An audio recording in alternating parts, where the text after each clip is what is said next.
Welcome to Still Surviving and Walking in Your Purpose. I'm your host, Gigi Blackshear. Courage is the ability to keep moving forward, even in the face of adversity.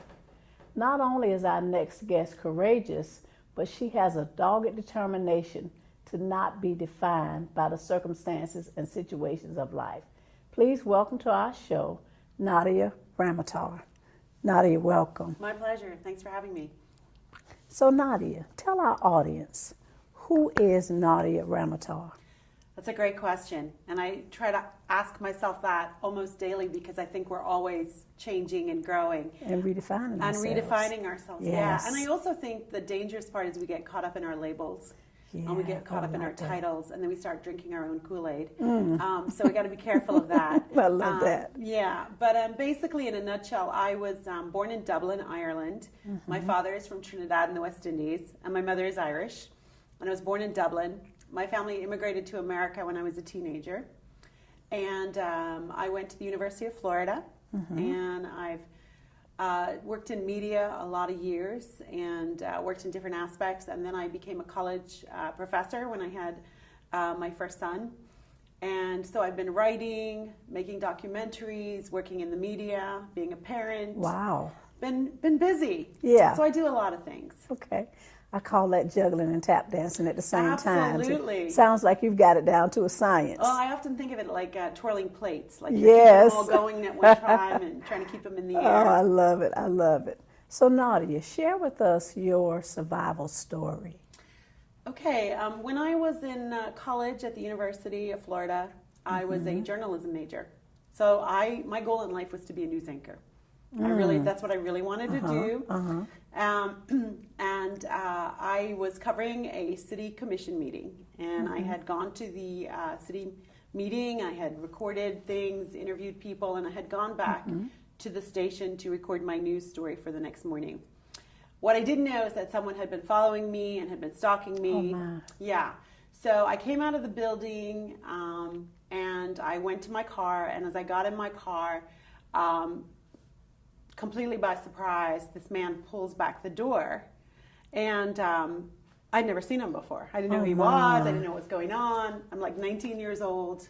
Oh my goodness. Straight off the boat from Ireland. Didn't have a clue what was going on. And it was really strange. And he did something really odd, which apparently is a thing that people will do in these situations, is he said, "Do you know where Beatty Towers is?" which is a dorm. And I was like, yeah? Like, what are you asking me for? You know, and I intuitively tried to pull my door. So he pulled back the door and he punched me in the face. Oh my. And I had never experienced violence like that. You know, I had a grown man who I didn't know punching me Oh my goodness. straight in the face was just something I had never experienced in my whole life. Right. So he basically got in my car literally on top of me. And I mean, it's a moment when all your, everything, you just kind of like, what is going on? What is happening? Like, what is this? You know, what is Yes. going on here? But there's something Yes. within you, I think, that clicks into survivor mode. And, since then I've heard of women and men say, well, I just played dead because I didn't know what else to do. But me, my Irish mother's in my head like, you'll have to kill me first. Yeah, you better fight. Yeah, and so Yeah. basically he beat me pretty badly until I passed out. Oh my He goodness. banged my head against the car door until I Oh, my passed out and I goodness. lost consciousness. So when I came around, we were driving down a street in my car, Oh my goodness. and he was holding my hands.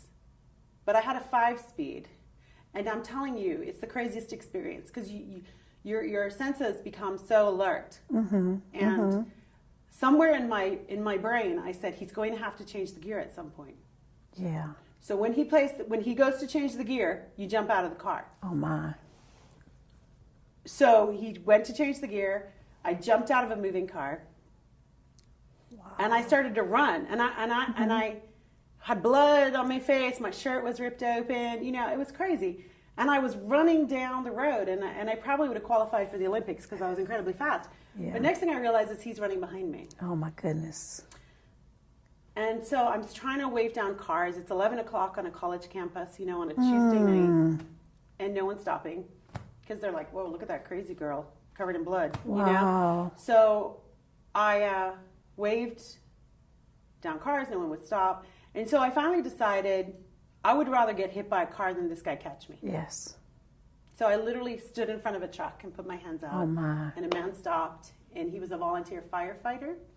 And I remember just being like a wild animal. And I said to him, he said to me, "Who did this to you?" And I said, "I don't know, but I need to go to the police station." So he said, "I'm going to find him." And I could see him. I could see him in the bushes watching me. And he was still there. He was still there. Oh my. And I was like, no. I was like, "You have to take me to the police station."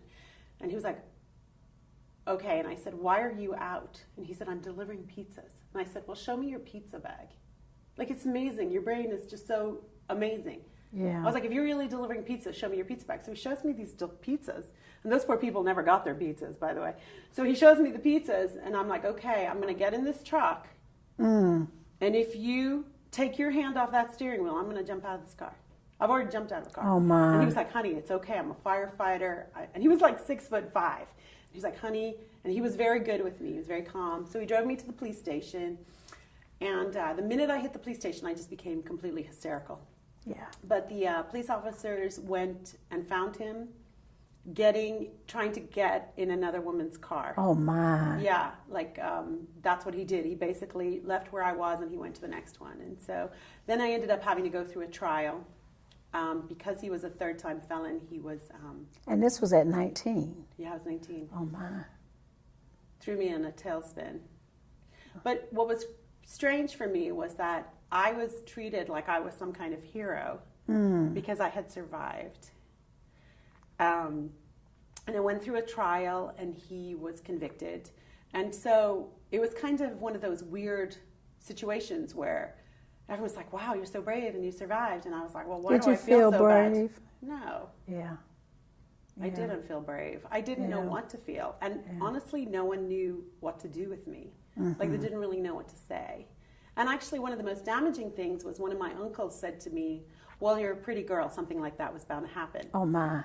And I know that he was trying to help somehow, but I think what he did was put this pressure on me that I had somehow been responsible for that, and I think that was very damaging. Yeah. But I went on, didn't become a news anchor, didn't want to be a news anchor anymore, didn't know what to do. So I ended up getting a PhD in communications, and I've been teaching communications and really studied gender communication and trying to make sense, trying to empower people, help them find their voice. And of course, I've been teaching college, so I've been around that age group that I was when I had my incident happen. What do you think was inside of you that allowed you to survive that? Because I imagine that had happened to other women, had happened to other people, and they were not able to survive. So what do you think? Well, one of the things that I think definitely from a practical perspective was my mother had put me in Taekwondo as a young girl. So I did have some like scratch him inside the mouth, poke him in the eye. Right. And the police officers would tease me during the trial, and they kept calling me Rocky because they said he came out looking worse than I did because I fought back. You fought back. And I'm going to say that I don't think that was a conscious choice. I think there was something within me that wanted to live. Fight or flight. I wanted to live. Yeah. I mean, I really wanted to live. Yeah. And I think ever since it happened, every day has been a bonus. When you talked about running, jumping out of the car and running. In a pair of high heels down the street. I imagine that was pure adrenaline that was driving you. The police actually told me I had one shoe on. I had one high heel. The other high heel was back in the parking lot somehow. And I just didn't care. I was just going to live. Nadia, why is it important for you to tell your story now? every time I tell this story, someone somewhere says, maybe I was molested as a child, or I was raped on a date, or somebody robbed me. And I think what I do is I give a voice to those who maybe didn't have the stranger attack that I had. Yes. In other words, I'm a victim of a violent crime, right? But I didn't know the person before it happened, and I don't have to have a relationship with him afterwards. You don't have to ever see him or know about him again. I check the website to make sure he's in jail every now and then. Wow. But I think from my perspective, there's a lot of people who are dealing with abuse from husbands, family members, things like that. And I think what I'm able to do is perhaps let people know that there is life after this kind of betrayal. There is life after this kind of violence. There is life after, because what I have is post-traumatic stress disorder. So there are things that give me PTSD. Right. There are things that I can't watch. There are situations I can't be in. But over the years, through therapy and through assistance and through self-awareness and through spirituality, I've found an inner peace, and I'm able to overcome or transcend some things. But you never fully get away. You never fully get over it. You can't cure it. It's not something that will ever entirely leave me. Yeah. But I'm able to find comfort in helping other people. Nadia, thank you so much for sharing your story. And I think that's a great place to stop, to have the courage and the ability to help others. So thank you so much for sharing your story with us.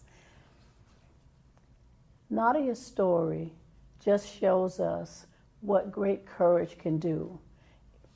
Even though bad things happen, it doesn't have to be the end of your life. You can continue on, and you can come out stronger on the other side, even of traumatic circumstances or situation. Nadia demonstrated great courage in being able to survive, but also being able to then take the thing that happened to her and use it to help someone else. So if you're out there and you have experienced something similar to what Nadia has gone through, just know that your life is not over, that is not the end of your story. Not only can you survive, but you can also thrive. Thank you, Nadia. Thank you. Next, we're going to hear from mental health counselor Erica Arnold. We're back with mental health counselor Erica Arnold. Erica, welcome to our show. Thank you. I'm so happy to be here. Thank you for coming. Erica, after listening to Nadia's story, share with us what you think, what you believe the effects of a traumatic experience like that would be for a young person, a 19-year-old. Well, at any age, it has a major effect on a person's functioning. Specifically, it can transform the functioning of the brain and actually change the pathways, therefore creating more anxiety, symptoms of depression, and things of that nature, as well as triggering those trauma responses that may be related to the event or not related. Nadia spoke of being reminded of the event by certain circumstances or certain events. Right. And those are triggers that can exist indefinitely, and even with treatment can only be minimized and not altogether extinguished. One of the things that she said was that will never be cured, that it will always be a part of her. And just a thought of having something that traumatic at 19 and then having to live the rest of your life with that and not really knowing what might trigger those memories or what might take you back to that place again can be pretty devastating. Absolutely. And I think that's why treatment is so important as early as possible. And again, it's very important that a person is ready to engage in that treatment because it can be re-traumatizing to go through some of the traumatic events and memories, which is part of the process. Prolonged exposure therapy is one of the best treatment therapies for PTSD and other trauma-related incidents. And the process is that a person tells his or her story a multitude of times. And